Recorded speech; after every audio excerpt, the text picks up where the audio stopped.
warahmatullahi wabarakatuh. Waalaikumsalam warahmatullahi wabarakatuh. Sobat Literasi Digital, selamat datang di podcast kita bertiga hari ini. Di sini saya Gani Raga Kantara, saya akan memandu obrolan seru nih tentang bagaimana pemerintah Indonesia sedang bertransformasi menuju arah yang lebih modern dan cerdas. Kita semua tahu di era Presiden Joko Widodo, pemerintah itu gencar-gencarnya nih mendorong penerapan smart governance. Apa itu smart governance? Sederhananya, ini adalah cara pemerintahan menjalankan pelayanan publik dengan lebih transparan, cepat, terintegrasi, memanfaatkan teknologi digital dan data. Dan upaya ini bukan sekedar wacana sebenarnya.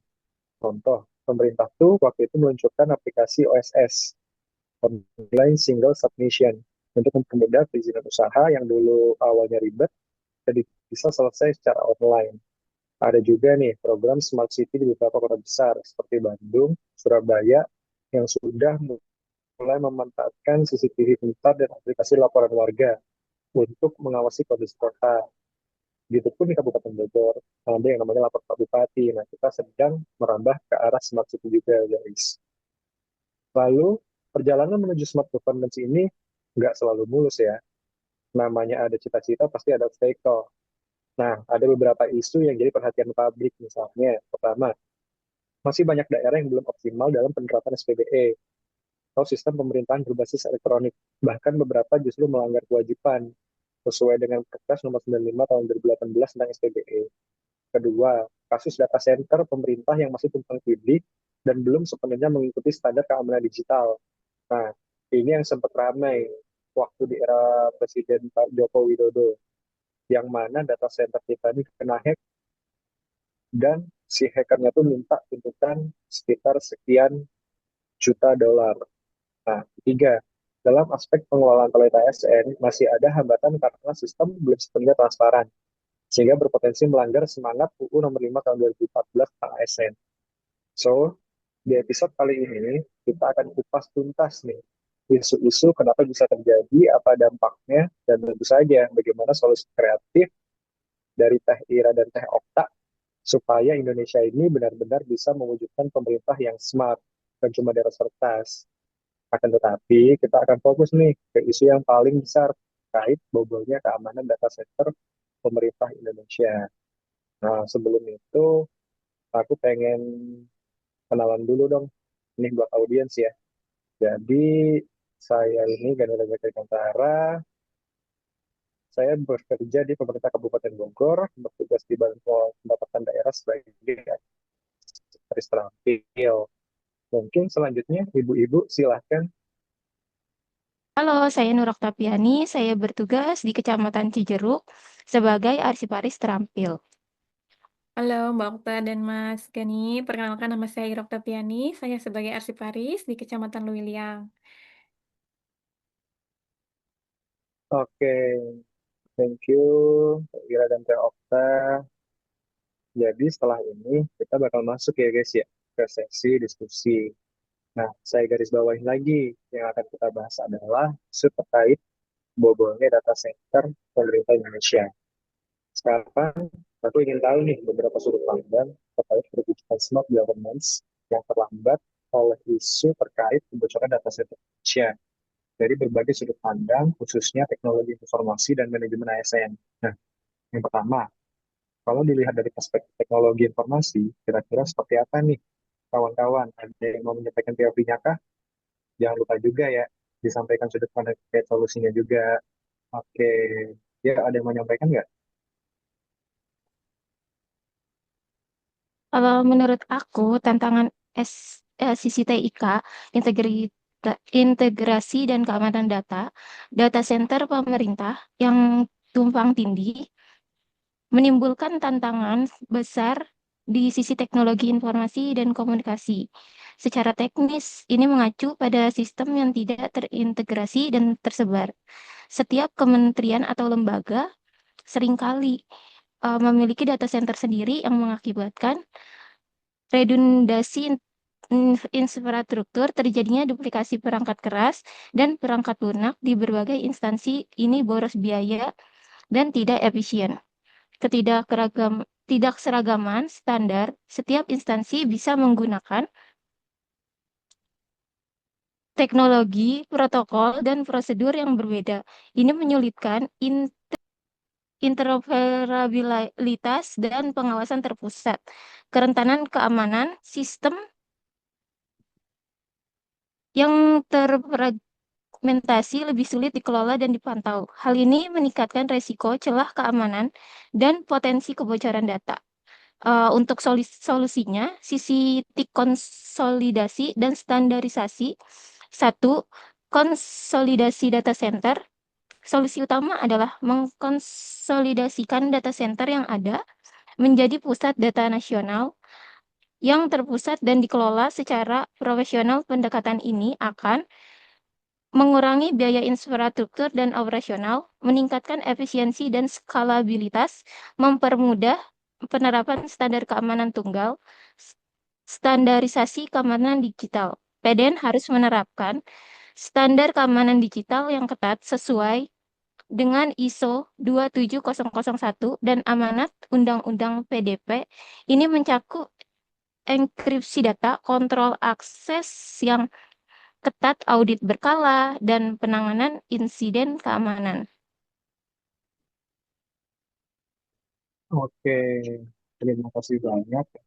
Opininya saya Aku boleh nambahin nggak?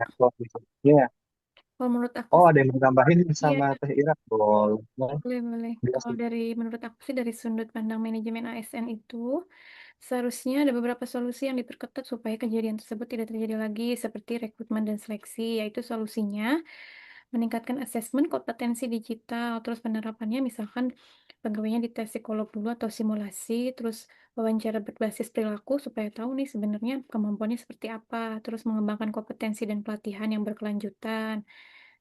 Terus pembinaan karir dan sistem intensif, terus meningkatkan budaya kerja dan nilai ASN juga, jadi supaya mungkin pekerjanya juga lebih semangat gitu ya, supaya nggak kebobolan lagi. Terus penerapannya mungkin kayak leadership, sosialisasi berkelanjutan, mendorong psychological safety, perbaikan struktur organisasi dan tata kelola, mungkin tata kelolanya belum benar gitu. Terus perlindungan dan dukungan juga bagi ASN, soalnya kalau misalkan yang cyber-cyber gitu kan ngeri juga ya, data pribadi diserang juga. Itu aja sih tambahannya. Oke, tapi kalau menurut Teh Ira nih, Ya. tantangannya isi manajemen ASN itu kayak gimana Teh terkait isu ini? Kalau menurut aku sih kalau dari sisi ASN ya masalah center standar yang bersangkutan langsung itu kayaknya kurang kompetensi teknis. Jadi banyak ASN yang mengelola data center mungkin tidak memiliki pemahaman yang mendalam tentang standar keamanan. Terus seperti ada juga kan UU nomor 27 tahun 2022 tentang perlindungan data pribadi. Kepatuhan yang lemah mungkin pegawainya juga kurang patuh gitu. Mungkin ada standar-standar yang dikesampingkan. Terus ada kemungkinan kebijakan kayak internal praktik di lapangan belum sepenuhnya selaras dengan apa yang ada gitu. Terus kalau enggak mungkin kayak budaya budaya apa budaya silo, yaitu masing-masing instansi itu cenderung bekerja dalam silo atau unit terpisah dengan fokus yang berbeda gitu, kayak kebutuhan mereka tuh apa. Jadi beda-beda. Jadi pertimbangan untuk menggambarkan integrasi dan keamanan pemerintahan secara keseluruhan tuh mungkin mereka punya sudut pandang sendiri atau kepentingan sendiri gitu. Kalau solusinya sebenarnya sih balik lagi ke manajemen ASN ya, yang kayak tadi peningkatan kompetensi, pengawasan, sisi manajemen kayak peningkatan kompetensi dan pengawasan, peningkatan kompetensi yaitu pemerintah perlu menyelenggarakan pelatihan dan sertifikat yang berkelanjutan bagi ASN yang bertugas di bidang TIK khususnya berkaitan dengan keamanan dan implementasi. Terus kemudian ada pembentukan tim khusus atau unit kerja yang berfokus pada pengawasan dan kepatuhan dari seluruh instansi pemerintah. Tim ini harusnya memiliki kewenangan untuk melakukan audit rutin yang memberikan sanksi jika tidak ada kepatuhan. Terus yang terakhir, transformasi budaya, mendorong budaya kolaborasi dan berbagi informasi antar instansi. Ini bisa dimulai dari kebijakan yang mewajibkan pengguna layanan center terpusat dan memfasilitasi komunikasi antar unit teknis. Seperti itu sih kalau misalkan solusi yang dari aku. Oke, karena kita tuh ASN ya, sebenarnya ya, kita tuh ASN yang mana kita ini adalah perkatuan suku bangsa, boleh nggak disampaikan perihal apa sih dampak negatif terhadap ASN dan masyarakat apabila isu tersebut tidak segera diatasi, dan dampak positifnya apabila isu tersebut diatasi. Eh, Sekarang aku pengennya perspektif dari Teh Ira gantian. Oke, Boleh Teh Ira? makasih. Kalau menurut aku sih dampak positif ada juga dampak negatif ya. Kalau bagi masyarakat itu sebenarnya dampak negatifnya salah satunya gangguan layanan publik yaitu antrian panjang dan delay seperti di bandara atau perjalanan dengan aktivitas warga. Tapi dampak positifnya itu peningkatan kualitas layanan. Pemerintah akan dipaksa untuk memperkuat infrastruktur dan prosedur backup yang pada akhirnya akan membuat layanan lebih handal. Itu tadi karena adanya yang tadi delay sama antrian panjang ya. Terus dampak negatifnya itu ketidaknyamanan dan stres, proses manual yang lebih lambat dan tidak pasti, menimbulkan frustasi. Kemudian dari situ akan timbul proses positif, yaitu seperti transparansi data yang lebih baik. Insiden ini memicu audit menyeluruh terhadap sistem data pemerintah, berpotensi meningkatkan transparansi dan tata kelola. Terus untuk dampak negatif yang lainnya itu kecemasan akan data, masyarakat khawatir data pribadinya bocor. Terus kemudian ada potensi kerugian ekonomi seperti gangguan pada layanan perizinan, perdagangan, itu dapat menghambat pertumbuhan ekonomi. Dampak positifnya kalau untuk jangka panjangnya itu edukasi publik. Jadi publik tuh tahu, menjadi lebih aware gitu tentang pentingnya keamanan cyber setelah kejadian itu. Kalau dampak bagi aparatur sipil negara, itu dampak negatifnya beban kerja meningkat drastis. Jadi harus menangani proses manual yang memakan waktu dan tenaga sambil berusaha memulihkan sistem. Terus dari situ mungkin bisa tuh timbul dampak positif seperti peningkatan kompetensi ASN yang mendapatkan pelatihan intensif. Jadi nanti ada pelatihan lagi biasanya kan kalau misalkan udah ada kasus kayak gitu. Terus tekanan dan stres untuk dampak negatif yang lainnya menghadapi kemarahan masyarakat. Pasti kan masyarakat marah tuh kalau misalkan udah ada kasus-kasus kayak gitu. Pasti kan targetnya sebenarnya ASN ya. Terus eh, dari itu mungkin nanti timbul tuh perbaikan prosedur yang menjadikan momentum untuk merevisi dan memperkuat SOP. Terus citra dan kepercayaan publiknya juga dampak negatifnya pasti terganggu, akan menurun juga kan kepercayaan ke pemerintahan. Terus potensi sanksi yang bertanggung jawab juga ada kemungkinan nanti investigasi kan. Terus untuk nilai positif yang muncul mungkin dari budaya keamanan yang kuat. Nanti kan pasti ada pemeliharaan lagi, ada kayak apa sih namanya? Latihan lagi. Terus nanti juga akan terbangun kolaborasi yang lebih gitu. Kalau untuk dari aku sih segitu ya. Itu aja sih. Oke, terima kasih Teh Ira. Nah, berhubung waktunya sudah cukup panjang ya, jadi terakhir ya. Ternyata isu ini itu kita sama-sama tahu cukup menakutkan. Di tengah revolusi digital semakin maju, kebutuhan akan keamanan data itu sangat diperlukan jaminan. Layaknya Bapak Pandora yang tidak boleh terbuka. Nah, terakhir nih, gimana sih cara penguatan agar isu tersebut tidak akan terulang lagi ke depannya, menurut Teh Ira dan Teh Okta?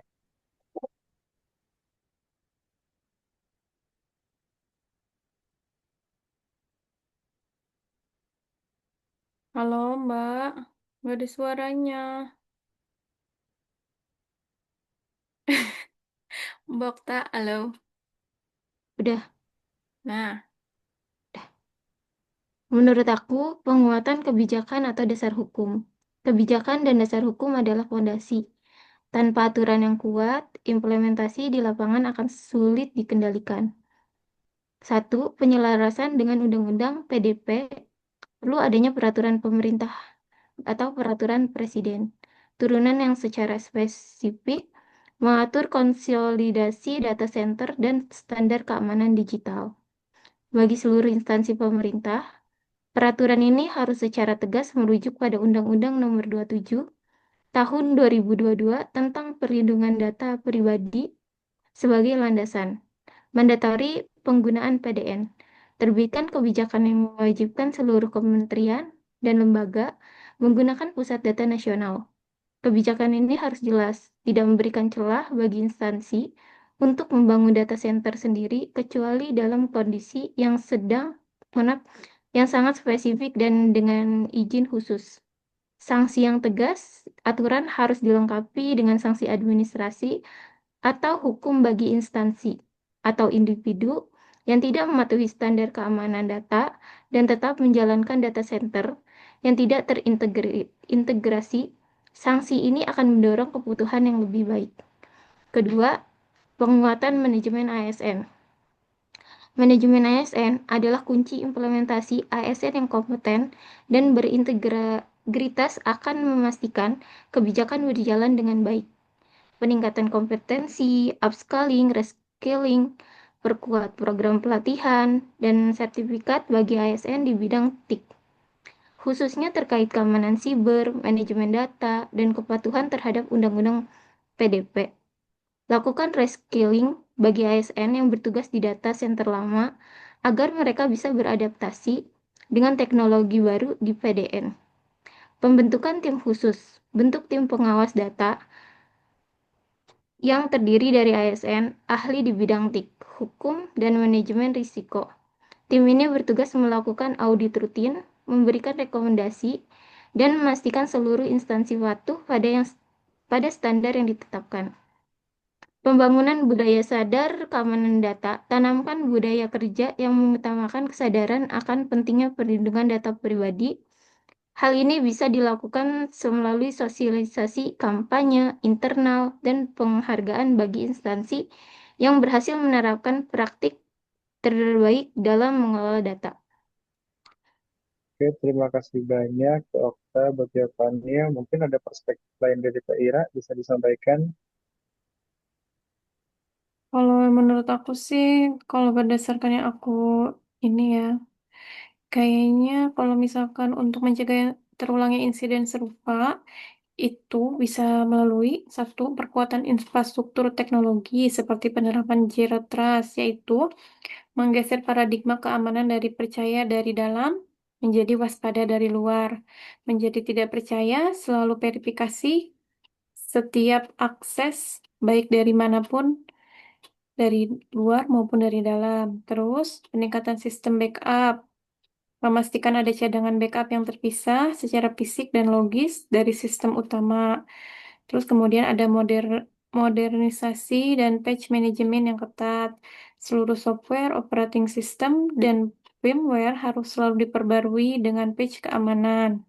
Terus yang selanjutnya itu perkuatan kebijakan, prosedur, dan governance seperti audit dan penegakan kebijakan keamanan cyber yang ketat. Apabila memiliki kebijakan yang jelas dan terdokumentasi serta memastikan kepatuhan serta menyeluruh di semua instansi, mungkin kan kebijakannya bisa lebih gampang gitu dilaksanakannya. Terus peningkatan kolaborasi dan koordinasi lembaga, memperjelas peran dan koordinasi antar BSSN, Kemo, ke, Aduh, susah banget sih. Kemkominfo, Polri, TNI, dan setiap lembaga. Terus menyusun rencana tanggap darurat cyber, seperti memiliki protokol yang jelas, terlatih, dan teruji untuk menghadapi serangan sehingga tidak panik dan bertindak cepat dan terukur. Terus penguatan sumber daya manusia, kayak pelatihan dan sertifikasi keamanan cyber, terus membangun kultur security, terus kemudian memperkuat aspek hukum dan regulasi seperti revisi dan penegakan hukum cyber yang lebih kuat. Terus membuat regulasi yang memaksa kepatuhan. Jadi membuat regulasi yang mewajibkan seluruh penyelenggara sistem pemerintah untuk mematuhi standar keamanan. Hmm, udah sih itu aja kalau dari aku.